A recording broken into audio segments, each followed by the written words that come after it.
Hello, this is Brad, and we are going to talk about design system governance and how to master design system governance with this one weird trick. And that weird trick is talk. Talk to people. Uh, we've worked with dozens of organizations, dozens of design system teams, trained thousands of people, and created big flowcharts around how to govern a design system, how to release work, and how to ultimately adopt that work in sort of consuming applications. And when we work with people and design system teams, we'll go through this sort of big decision tree process that we've published online. People are like, I get it, but also you can see kind of the tears welling up in their eyes because they see kind of this complex process.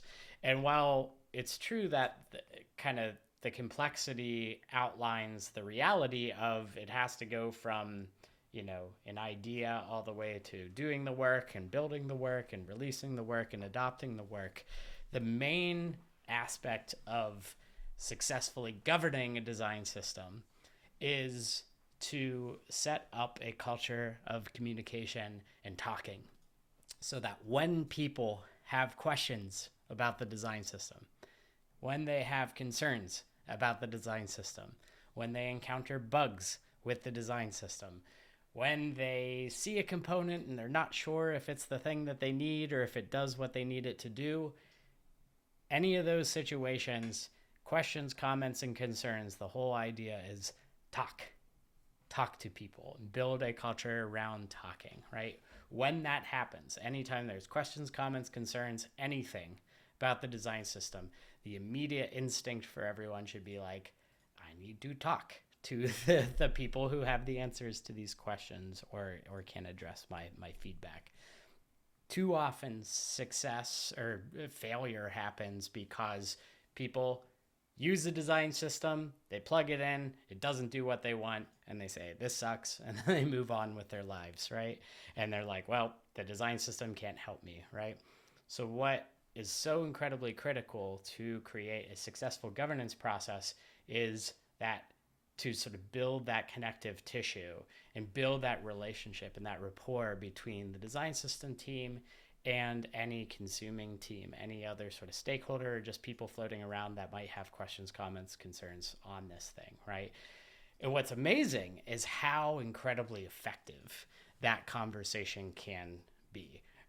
We've seen number of times that a little conversation, 2 to 5 minute conversation, could ultimately save hours, days, or even weeks of work, right? It was like, hey, do we have a date picker component?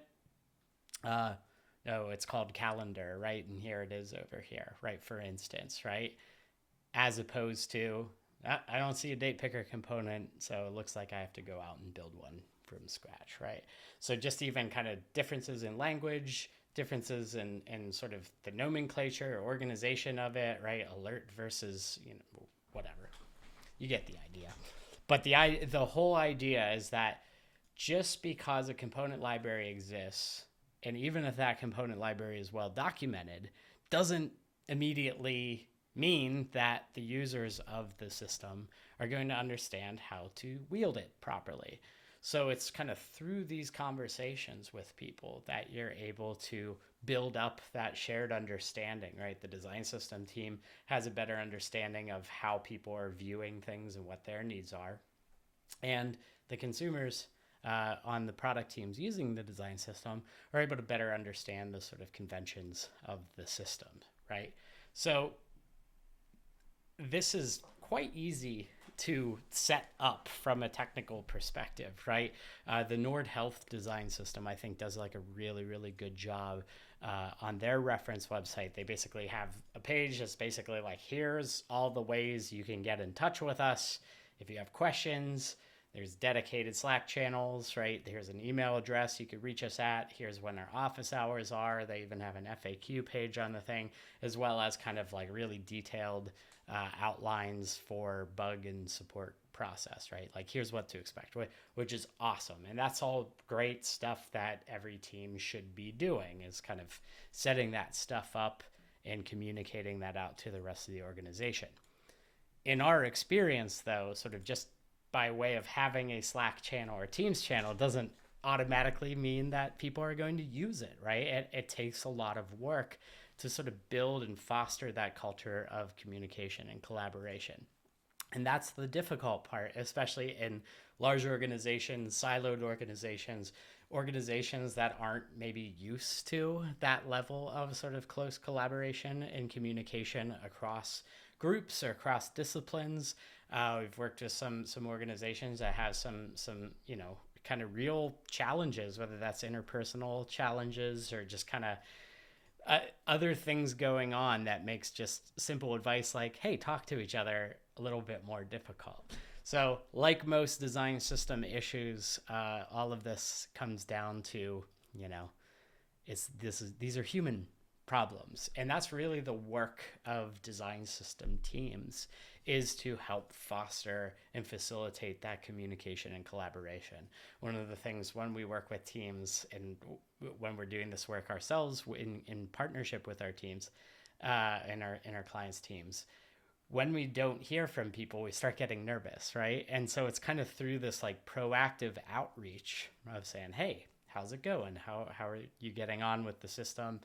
So on and so forth, right? Sort of building that bridge and being like, how can we help? That very sort of service-oriented mindset. That's the kind of stuff that we want to foster and facilitate.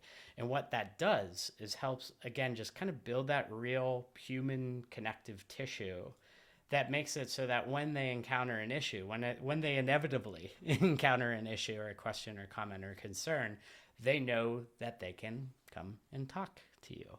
So who'd have thought? Talking. What a concept.